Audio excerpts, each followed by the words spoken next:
Your family doesn't treat you differently because they love you less. They treat you differently because money removes the one thing that was keeping everyone equal, the shared assumption that nobody had more than anyone else. Once that assumption breaks, everything underneath it becomes visible. The love was always real. The hierarchy was always there too. You just couldn't see both of them at the same time until the number changed. This is how your family treats you at every level of wealth and what it actually means. Level 1, 0. You are loved and you are worried. You are sitting at the dinner table. Your mother made the food you like. Your father asks how things are going and genuinely wants to know. You are surrounded by people who love you, and the love is completely real. But underneath the food and the warmth and the questions, something else is running. You are 19, or 22, or 25, and you don't have money yet. And the people who raised you are quietly terrified about that. They won't say it directly. They say it by mentioning your cousin who just got a job at a firm downtown. They say it by forwarding you links to job listings without a message attached, just the link, as if the link explains itself. They say it by the specific way your mother's voice goes when a relative asks about you and she has to answer. Your grandmother pulls you aside after dinner and slips you $40. She says, "Don't tell your parents." She is 72 years old and she is still trying to protect you. You are not a burden, but you are not a burden. The space between those two things is where you live at this level. Loved completely, worried about constantly, both things operating at the same time inside the same people who are smiling at you across the table. The cousin with the downtown job is not an attack. He is a map your aunt is handing you because she is scared for you. And sometimes love looks exactly like fear wearing a different face. At 0, you just can't tell them apart yet.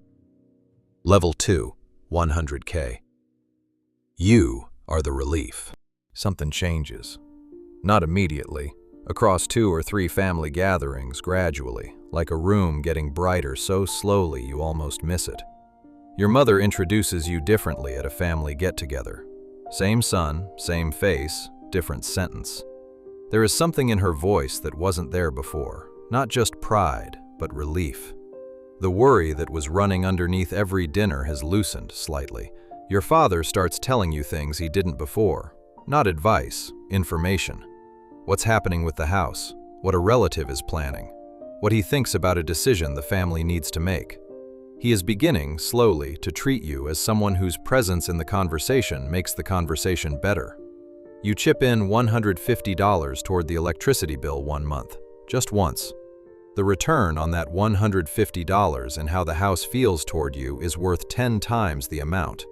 Not because your family is transactional, but because contribution is the language that says, "I am here now. I am part of this. I am not just receiving." But here is what you don't see yet. The treatment you are getting is not unconditional. You are a few bad months away from the old version. You lose the job, you take a step back, and the room quietly reorganizes to where it was. Nothing is said. Nothing needs to be said. At this level, the respect is real. It is also on loan. The collateral is your last paycheck, and nobody tells you that, but you will eventually learn it. Level 3, 500K. You have a seat. There is a specific moment, you can't name the exact dinner, when you realize that when you speak, people finish chewing before they answer. That sounds small. It is not small. Being worth a pause is a form of dignity that takes years to earn inside the same walls you grew up in, where everyone knew you when you were nothing, which makes earning it mean something different than earning it anywhere else. Your younger siblings start coming to you, not to your parents, to you, for advice on college, on relationships, on what to do about a situation with a friend. You are not older by much, but you are earning. Your parents tell relatives you are doing well. The specific phrase is doing well. You hear it from across a room at a family function, and you understand what it means.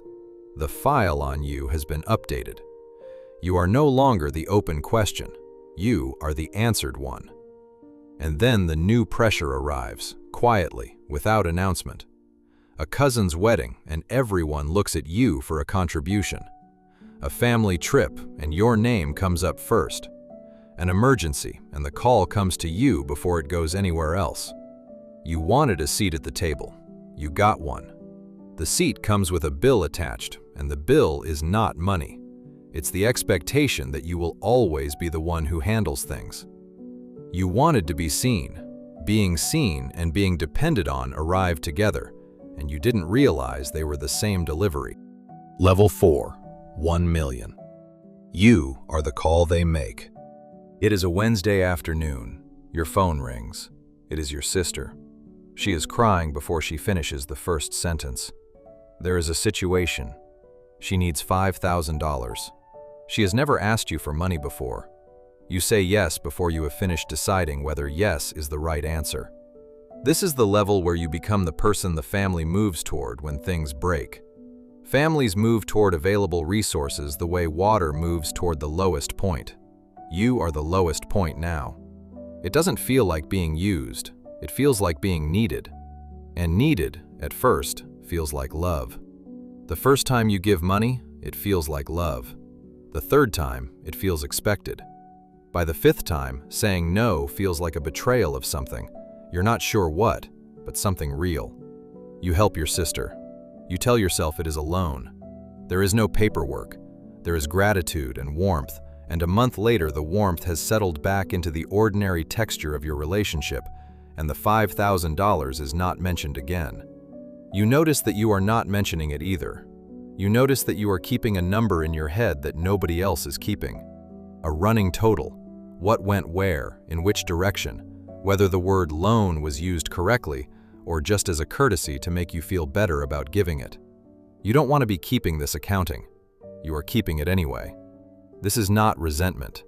This is the specific vigilance of someone who has learned that money inside a family is a real thing with real stakes and real feelings attached, even when everyone agrees, silently, not to talk about any of it directly.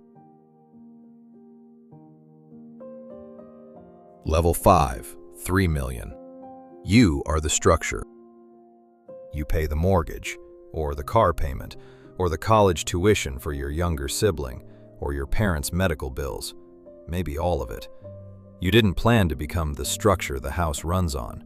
It happened the way these things happen, one decision at a time, each one reasonable, until one day you look up and realize the house doesn't function without you in it.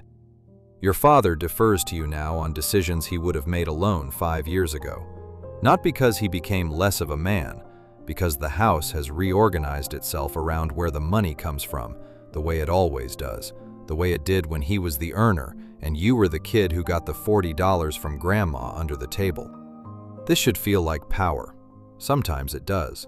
Sometimes you sit in the house you are paying for and feel a weight that has no clean name. After dinner, an uncle finds you in the kitchen. He has been waiting for this moment. He has a situation, an opportunity, he calls it. He needs to talk to you about it when you have a moment. You have become fluent in the circling. You recognize it before the third sentence. You love your uncle. You also know this conversation is going to cost one of you something. You go back to your room sometimes, the same room you grew up in, and you think about when your biggest fear was the pause before your father answered. That pause meant someone else was carrying the weight. You would take that pause back. Not always, but sometimes. Level 6, 10 million. You are the myth. You don't live at home anymore. You have your own place. But home is still home. And when you visit, you are not just visiting. You are arriving.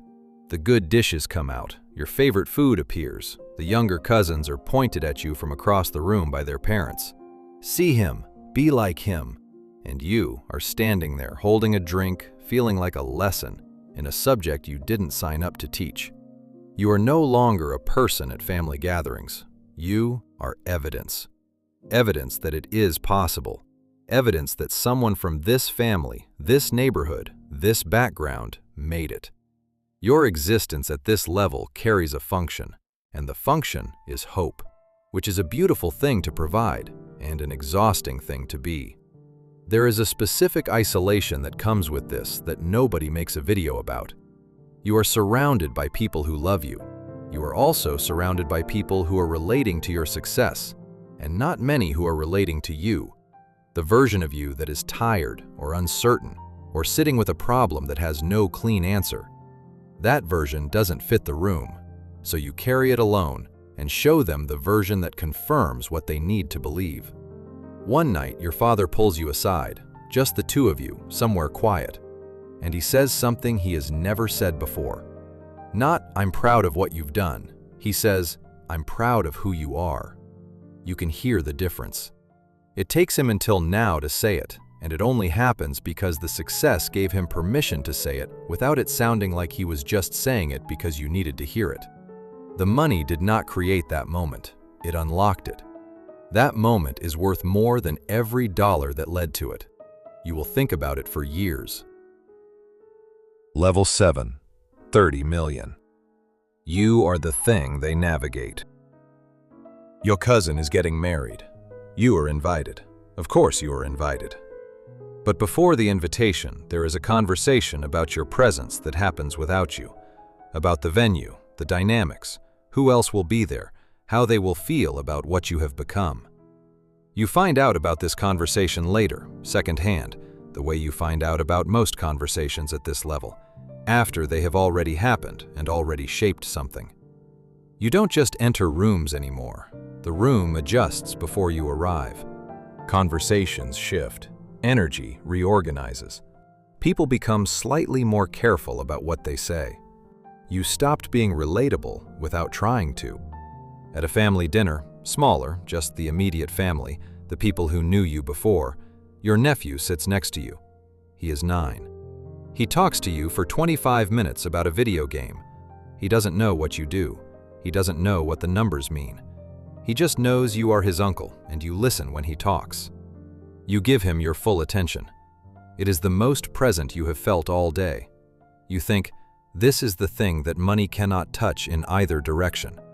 A 9-year-old who just wants to tell you about a video game and doesn't need anything from you except to be heard. You stay at that dinner longer than you planned. Money did not change your family. It changed what your family has to navigate to be with you. That is a different kind of cost. Nobody charges it. Everyone pays it. Here is what money actually does to the people who love you. It does not create the dynamics, it reveals them. The uncle who finds you in the kitchen after dinner at $500,000, he would have found you for other reasons at $10,000. The shape was always there. The money gave it a clearer form. The parent who defers to you now would have deferred at other points in your life for other reasons. Power has always moved in families. The money changed the direction. The nephew who talked to you about the video game for 25 minutes, that relationship is the one money cannot reach. He sees you, not what you represent. Here is the one thing nobody tells you clearly enough. The higher you go, the less your family understands your life, and the more they depend on it. That gap between understanding and dependence is where most family relationships quietly break. Not in one argument, in 100 small moments where someone gave the safe answer instead of the true one. The families that survive money intact are not the ones where nobody asks for anything. Asking happens everywhere. They are the ones where people can see the dynamic clearly enough to name it and love each other enough to have that conversation anyway. You have probably already felt the thing this video is describing. You felt it before you had words for it. Now you have words for it. What you do with that part is yours.